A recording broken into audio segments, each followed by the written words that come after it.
Coach John Walsh standing by with Julie Dobbs. Coach, your team had already clinched the division heading into this one. You said you were glad they had one more game to perfect some things. Are you confident in the way your team's playing now headed into playoffs? Yeah, absolutely. They're a good run team, and I thought we played the run really well. Gave up a couple big plays, but really pleased with our run defense. I've been riding them pretty hard for the last 2 weeks, publicly and privately, so glad how they responded. Do you have any updates on Sean Robinson and his availability moving forward? Yeah, he's got to learn how to handle bruises better because it came out negative and he's got a bruise. All right, so he'll be playing next week. I'm really happy. Well, good. That's good news, and congrats on the win. Thank you very much. Appreciate it. Guys, back to you. It's Arlington Martin on top, 21-19. Bob Wager standing by with our Julie Dobbs. Coach Wager, what a wild first half. What have you liked about what you've seen from your team, especially on defense and special teams so far? Playing hard, you know, and we knew we would do that, and it's going to be a great second half as well. Two really good football teams. Obviously, we made some big plays in the special teams department. Kyler Murray makes a big play to squeeze, you know, the game a little bit closer. Two really good football teams playing as hard as they can. Can't ask for better on Friday afternoon. Thanks. Good luck in the second half. Thank you. Guys, back up to you. Coach Ryan Cox with our Julie Dobbs. Coach, your team was able to put 75 points on the board tonight. Why were things clicking so well for you guys offensively? The guys did what we asked them to do. They did what we asked them to do in practice all week long, in the weight room, in the classroom. They just take care of their business, and they do what we ask them to do. Between DeSoto and Cedar Hill, and down on the sideline, Julie Dobbs standing by with Joey McGuire. Coach, your group is down 2 touchdowns right now, but a lot of football left to be played. What did you tell them at halftime? What do they need to focus on in the second half? Well, the biggest thing in that first half is we let the back get out and cut in pass, and they hit him a couple times. It was huge plays for them, and that's my fault. We got to match our front and our secondary up better. You know, we've been in this spot before with DeSoto. This usually happens. It's a war. We're going to be ready to go. It will be. Good luck in the second half. Thank you very much. Back to you guys. All right, thanks a lot, Julie. And welcome back to the Buick GMC Dealers Landry Award halftime show, where Geyer is leading Ryan 31-0. And I found a very special guest over here on the Ryan sidelines.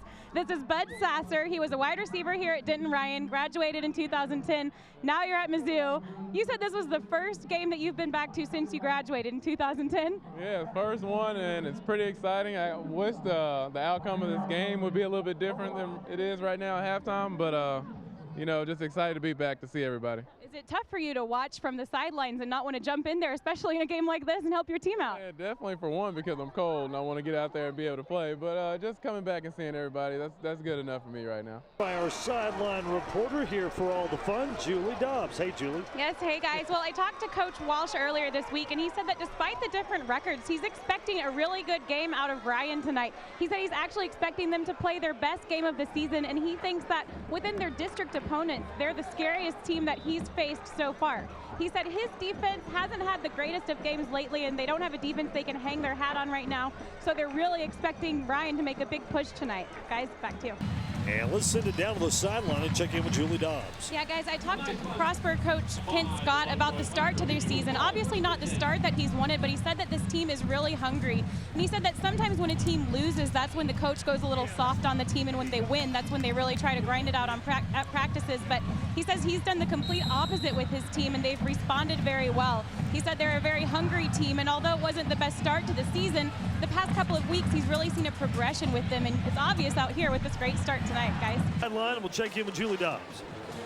Yes, guys, as you've mentioned, a lot of these players will be playing at the college level after this, and I talked to Coach Joey McGuire about that earlier this week, and he said that's one of his favorite parts about being a head coach is helping those guys make that all-important decision. He said he tells them to make sure and go somewhere where you're going to be a student first, and if that school didn't have a football team, he asked, would they still be happy? He said that's one of the biggest rewards of being a head coach is seeing them succeed after playing at this high school level. Guys, back to you. All right, thanks a lot, Julie, and that has been Joey's MO ever since he showed up at Cedar Hill. I have been keeping an eye on Darius Williams, the injured wide receiver over here on the sidelines, and it looked like they were doing some concussion type tests on him. They just wanted to make sure that his vision was okay, and he was answering some simple yes or no questions. He's sitting over here on the bench now. Looks like he might be removing his jersey, so we'll see if he gets back in the game tonight, guys. Well, guys, both of these coaches have had a bit of experience coaching at the college level, but they spent the majority of their careers coaching at the high school level here in Texas. Lovejoy coach Ryan Cox is in his first year as head coach for the Leopards and his first year as a head coach in general, but he's in his 9th year of coaching overall. He spent time at Texas A&M Commerce, Terrell High School, and Port Neches Grove High School before coming to Lovejoy. Prosper coach Kent Scott has 21 years of coaching experience, and it's his 9th year as head coach at Prosper. Coach Scott and his staff won a state title with the Eagles in 2008, and he has an overall coaching record of 87-69. Coach Scott said he's coached all over the state of Texas, but this is where he's found the best sense of community right here in Prosper. And it's homecoming out here tonight, so look for a rowdy crowd here at the game in the stadium. Guys, back to you. Special guest down on the field with our Julie Dobbs. Yes, guys, I'm down here with Jim Bob Puckett, and he's the former head coach of this Lovejoy team, and he's still the athletic director here. So you have a new head coach at the helm this year, Coach Cox. What do you think of the job he's been able to do so far throughout the season? I think he's done a real good job with his coaching staff. You know, he was hired on late in the spring, and so we had to really kind of accelerate the process of getting coaches in here, and it was a difficult time of the year, you know, try to get everybody in, but I think him and his staff have done a real good job this year. You said it's been 3 years since you've been head coach of this team. It's still a little weird for you to watch and not be just right in the trenches with those guys, huh? Yeah, it's very weird. I find myself almost on the field, and I have to reel myself back in, you know, so, you know, once a coach, always a coach. Thanks so much, and good luck tonight. Thank you very much. Back to you guys. DeSoto Eagles leading 21-7 at halftime. Welcome back to the North Texas Buick GMC Landry Award halftime show. Well, earlier today I had the chance to catch up with Chris Henry, who's an area coach for Taco Bell. Welcome to the North Texas Buick GMC Dealers Landry Award halftime show from Eagle Stadium, where the Leopards lead the Eagles 40-22. Now let's head straight up to the booth to Doug and LD, who have an update on this year's Landry Award candidates so far this season. Guys. All right, thanks a lot, Julie. Welcome back to the North Texas Buick GMC Dealers Landry Award halftime show from Eagle Stadium, where the Leopards lead the Eagles 40-22. And I'm here with a couple of very special guests. This is Brian Kennedy, and you're the director at Eagle News Nation. And this is one of the students here, Austin.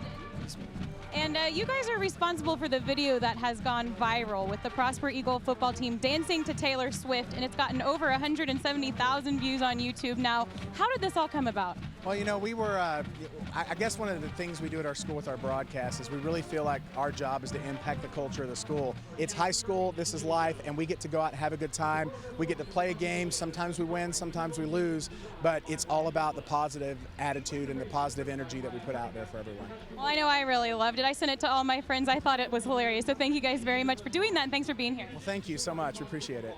Now let's listen into the Prosper Eagle Band. They were shaking it off a little while ago. They've got their signs made. They've got some male yell leaders down here. David, this is my friend David. David, is it always this crazy down here? I know it's homecoming, but is it always like this? It's always like this. It actually gets crazier and crazier every time. It's pretty surprising. It surprises me every time. And how much fun is it that you guys are so close to the field? Because I haven't seen anything like this at the high school level. Oh, it's the best. It's just a great experience. I love looking at it from here because you just see everything. Yeah, so the students never miss a game Friday night, right? Never. Everybody's always here, always cheering for their team. A lot of energy down here, guys. We'll send it back to you. Let's go down to the field. Check in with Julie Dobbs. Yeah, guys, actually a little bit of an interesting story. Coach Wager held practice yesterday on Thanksgiving, and he said it's becoming a new tradition for the school. He said, if we're not playing football on Thanksgiving, we're pouting. And Grandma doesn't want to see Coach Wager on Thanksgiving Day pouting. She'd rather see him for an hour than have him say, hey, Grandma, I got to go watch some film for a little bit. He said it's always a good goal for his team to reach Thanksgiving, and when you get to reach on Thanksgiving, you get to eat with your team on Thanksgiving. All of the families and the coaches' families bring dishes, and they have practice in the morning, and then they all have dinner together, and he said it brings them closer before a big game. So far, so good for the closeness of this team here today, guys. And I believe Julie Dobbs has more on that story. Yeah, Doug, it was actually in January of 2012. Coach Claude Mathis took a job with the University of Houston as the running backs coach. And then after a couple months, he realized that wasn't where he really wanted to be. He wanted to be back here at DeSoto. He asked the DeSoto School District if he could come back. They approved him coming back to the school with a 5-0 vote in the school board. And I'm sure all the DeSoto players and fans alike are pretty happy with that decision right about now, guys. I think so. I think they certainly are happy with that decision to bring Claude Mathis back. Controversy here in Prosper concerning a new football stadium. Yeah, guys, in 2007, the city of Prosper passed a bond election to build a new stadium out here, but they weren't able to find businesses around the stadium to sell those bonds to. So therefore, they weren't able to fund the new stadium. So they've had it approved, and it's been approved for 7 years, and they weren't able to do it. Of course, they have the fantastic indoor facilities, the weight rooms that we saw in that Shake It Off video. They have the great news program that we interviewed at halftime, but they just can't get that new stadium built. So you'd like to think in the coming years, with all the growth in North Texas and the Frisco area especially, they'll be able to get those bonds sold and build this new stadium, guys.